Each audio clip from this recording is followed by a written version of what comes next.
আজকে রাতে যদি আবার একটা এইরকম বৃষ্টি হয় তাহলে তো শহরের অবস্থা আরো খারাপ হয়ে যাবে। মাটির ওপর কি অত্যাধিক প্রেসার পড়ছে, এই যে জল জমে যাচ্ছে এবং আজকে তার সঙ্গে একটা ভরা কোটাল রয়েছে, যার ফলে জল কিন্তু এখনো পর্যন্ত নামেনি। এটাও কি একটা বড় আশঙ্কা? হ্যাঁ, একদমই তাই। দেখুন, বিষয়টা হলো যত বেশিক্ষণ ধরে জল মাটির উপরে থাকবে, মাটির সারফেস তত দুর্বল হতে শুরু করবে, তত নরম হতে শুরু করবে এবং তত বিভিন্ন ধরনের ফাঁক ফোকর দিয়ে জল মাটির তলায় প্রবেশ করার চেষ্টা করবে। আর যত জল মাটির তলায় প্রবেশ করার চেষ্টা করবে তত ফাইন সেডিমেন্ট গুলোকে ধৌত প্রক্রিয়ায় বার করে নিয়ে যাবে।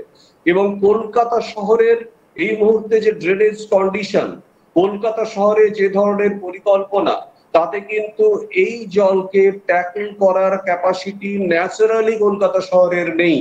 ফলে আর্টিফিশিয়াল পদ্ধতিতে এখান থেকে বার করতে হবে। এই আর্টিফিশিয়াল পদ্ধতিও কিন্তু নির্ভর করে ভাগীরথী হুগলি নদীর জলতলের উপরে। ফলে যেহেতু অতিরিক্ত বড় জোয়ার আছে এবং বান আছে, সেই কারণের জন্য কিন্তু আলটিমেটলি আজকে দুটোর পর থেকে আর কোনো জল নিকাশ ঘটবে না। স্থানীয়ভাবে যে সমস্ত পাম্পিং স্টেশন গুলো আছে তারা অধিকাংশই জলের তলায়। ফলে শুধুমাত্র একটা দুটো বড় পাম্পকে চালু করে এই প্রচুর পরিমাণ জলকে তুলে ফেলা সম্ভব হবে না। ফলে আগামী কয়েকদিন কিন্তু জনজীবন একটা বিপর্যস্ততার দিকে ভাগীরথী হুগলি নদী পর্যন্ত কি এই জল পাম্পের মাধ্যমে রাস্তা ফাঁকা করা সম্ভব হবে না? সেখানেও কি কোনো সমস্যা থাকছে? ন্যাচারালি, কারণ যখন জোয়ার থাকে তখন লক গেটকে ওপেন করা যায় না। পাম্প করে এই বিপুল পরিমাণ জলকে তুলে ফেলতে গেলে সেটা দীর্ঘ সময় দরকার হয়।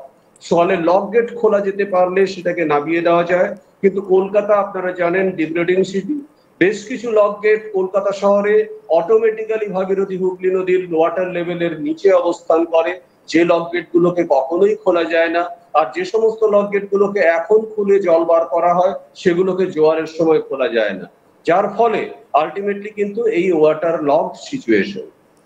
বেশ, কিন্তু আজকে রাতে যদি আবারও বৃষ্টি হয় তাহলে তো আজকে রাতে যদি বৃষ্টি হয় তাহলে আপনি বলছেন যে আস্তে আস্তে এটা সরে যাবে এবং ওড়িশা উপকূলের দিকে চলে যাবে। সেক্ষেত্রে কোন কোন জায়গায় বৃষ্টি হতে পারে আজকে রাতে? আপনার কি প্রেডিকশন? কারণ এই যে বৃষ্টিটা হবে আপনি প্রেডিক্ট করেছিলেন, ওয়েদার রিপোর্ট আলিপুর আবহাওয়া দপ্তরের থেকেও আপনি অনেক আগে জানিয়েছিলেন। আজকে রাতে কোথায় কোথায় বৃষ্টি হতে পারে বলে আপনার মনে হচ্ছে? আজকে রাতে যে সমস্ত অঞ্চলগুলোতে বৃষ্টি হতে পারে সেটা হচ্ছে কলকাতা, পূর্ব পশ্চিম মেদিনীপুর, হাওড়া হুগলির কিছু অংশ, উত্তর দক্ষিণ চব্বিশ পরগনার কিছু অংশ।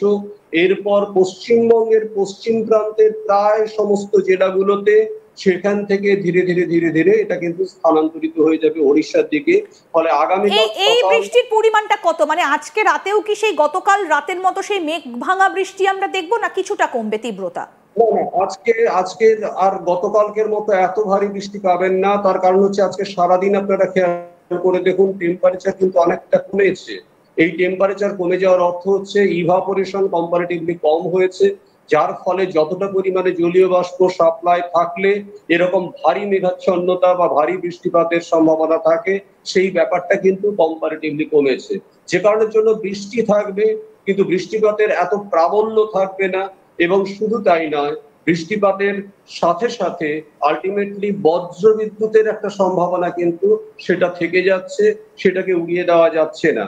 এবং ধীরে ধীরে কালকে যখন এটা 10টা নাগাদ আস্তে আস্তে উড়িষ্যার দিকে প্রবেশ করে যাবে, তখন কিন্তু ফার্দার উড়িষ্যার উপরে গিয়ে এটা আবার ইন্টেন্সিফাইড একটা হওয়ার সম্ভাবনা আছে এবং সেখানেও কিন্তু একটা ভারী বৃষ্টিপাত। যদি এটা ওড়িশার দিকে চলে যায় তাহলে এই যে উপকূলবর্তী যে জায়গাগুলো, বিশেষ করে দীঘা, মন্দারমণি, উদয়পুর, শঙ্করপুর, এই যে সংলগ্ন যে জায়গাগুলো বিশেষ করে ওড়িশা উপকূলের, এই জায়গাগুলোতে কতটা বৃষ্টির আশঙ্কা থাকছে? এই জায়গাগুলোতে আজকেই বৃষ্টির আশঙ্কা থাকছে। আগামীকাল সকাল 11টার পরে বৃষ্টির আশঙ্কা থাকছে না, কিন্তু বঙ্গোপসাগরে যে দ্বিতীয় নিম্নচাপ যেটা কেন্দ্রীভূত হতে শুরু করেছে গতকাল রাত থেকে, সেই নিম্নচাপ কিন্তু আজকে রাতে গভীর নিম্নচাপে পরিণত হবে এবং আগামী 48 ঘন্টা সেটা বঙ্গোপসাগরের উপরেই থাকবে। ফলে সমুদ্র উত্তাল থাকবে, মাঝারি থেকে ভারী বৃষ্টিপাত সংঘটিত হবে উপকূলবর্তী অঞ্চলে।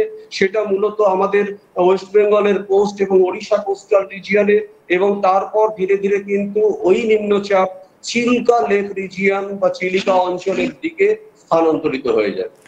সুজিত বাবু, এইরকমই একটা পরিস্থিতি দেখেছিলাম আজ থেকে অনেক বছর আগে, সম্ভবত 2001 কি 2000 কি এইরকম একটা সময়, 99, 2000 কি 2001 এইরকম একটা সময় আমরা দেখেছিলাম যে পুজোর সময় প্রবল বৃষ্টি হচ্ছে, এবং সে বছরও পুজোটা পুরো ভেসে গিয়েছিল। লক্ষ্মী পুজো পর্যন্ত বৃষ্টিটা একেবারে স্থায়ী ছিল, বিভিন্ন জায়গায় জল জমে গিয়েছিল। আমার মনে হয় এইরকম একটা সময় 2000-এর আশেপাশে, একটু এদিক ওদিক। কিন্তু এবার তার থেকেও বেশি, যত দিন যাচ্ছে এই প্রবণতাগুলো বাড়ছে, কারণটা কি? এটা কিন্তু মূলত জলবায়ু পরিবর্তনই এর জন্য মূলত দায়ী, বিশ্ব উষ্ণায়ন এর জন্য দায়ী, এবং তার প্রভাবে আলটিমেটলি পৃথিবীতে যে জল, অর্থাৎ যেটা থেকে আমরা বৃষ্টি পাই, তুষারপাত পাই, তার একটাই সিস্টেম, সেটা হচ্ছে জলচক্র।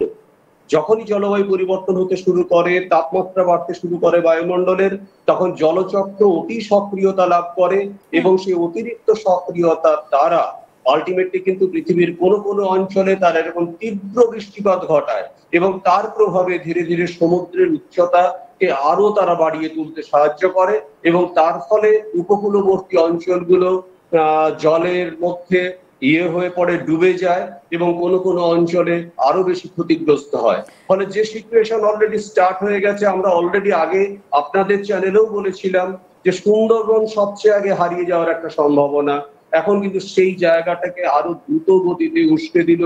কলকাতা শহর আরো বিপজ্জনক অবস্থার মধ্যে চলে গেল, সাগরদ্বীপ আইল্যান্ড আরো বিপজ্জনক অবস্থার মধ্যে চলে গেল, যার ফলে আলটিমেটলি কিন্তু আমরা একটা ভয়ঙ্কর বিপদসংকুল অবস্থার মধ্যে রয়েছে। এই যে একটা মেঘ ভাঙা বৃষ্টি, এগুলো আমরা কি দেখেছি ছোটবেলা থেকে, বা বিগত কয়েক বছরের ইতিহাস ঘাটলে যদি আমরা দেখতে পাই, তাহলে এগুলো সাধারণত পাহাড়ি এলাকায় হয়, যেখানে বড় বড় পাহাড় রয়েছে, একত্রিত হয় মেঘ, এবং সেইগুলো জলীয় বাষ্প আর ধরে রাখতে পারে না, পাহাড়ের ওপর বাড়ি খেয়ে একটা জায়গায় বৃষ্টি ঘটায়।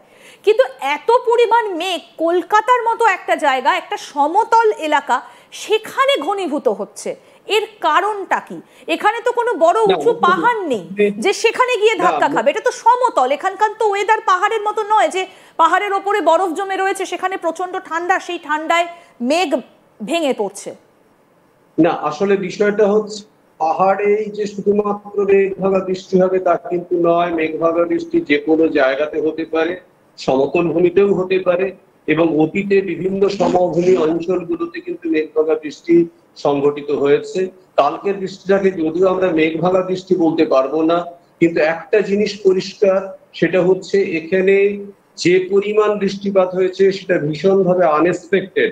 তার মূল কারণ হলো একটা নিম্নচাপ সক্রিয় অবস্থায় থাকতে থাকতে আরেকটা নিম্নচাপ যখন জলভাগের উপরে সক্রিয় হতে শুরু করে, তখন স্বাভাবিকভাবে যে পরিমাণ জলীয় বাষ্প বায়ুমণ্ডলে প্রবেশ করার কথা, তার থেকে অনেক বেশি পরিমাণে জলীয় বাষ্প বায়ুমণ্ডলে প্রবেশ করতে থাকে। এটাকে বলা হয় ইনক্রিজ অফ ভেপার প্রেসার।